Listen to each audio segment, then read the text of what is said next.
Prize ଦ Lord. ପ୍ରଭୁଙ୍କର ମହିମା ହଉ।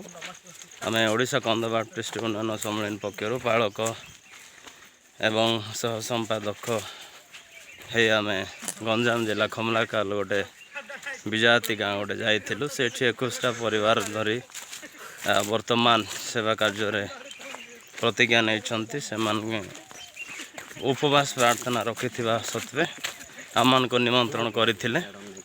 ଆମେ ଯାଇଥିଲୁ। ବର୍ତ୍ତମାନ ସେବା ଉପାସନ କରିକି ଫେରୁଛୁ।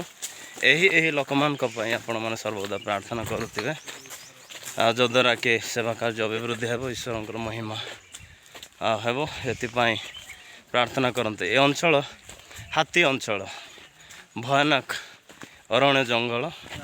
ଏଇଠି ରାସ୍ତାର କିଛି ସୁବିଧା ନାହିଁ, କରେଣ୍ଟର ସୁବିଧା ନାହିଁ, ଅଥଚ ପ୍ରଭୁ ଉପରେ ସେମାନେ ନିର୍ଭର କରି ବର୍ତ୍ତମାନ ଭାବରେ ପ୍ରଭୁ ଯୀଶୁଙ୍କୁ ବିଶ୍ୱାସ କରୁଛନ୍ତି।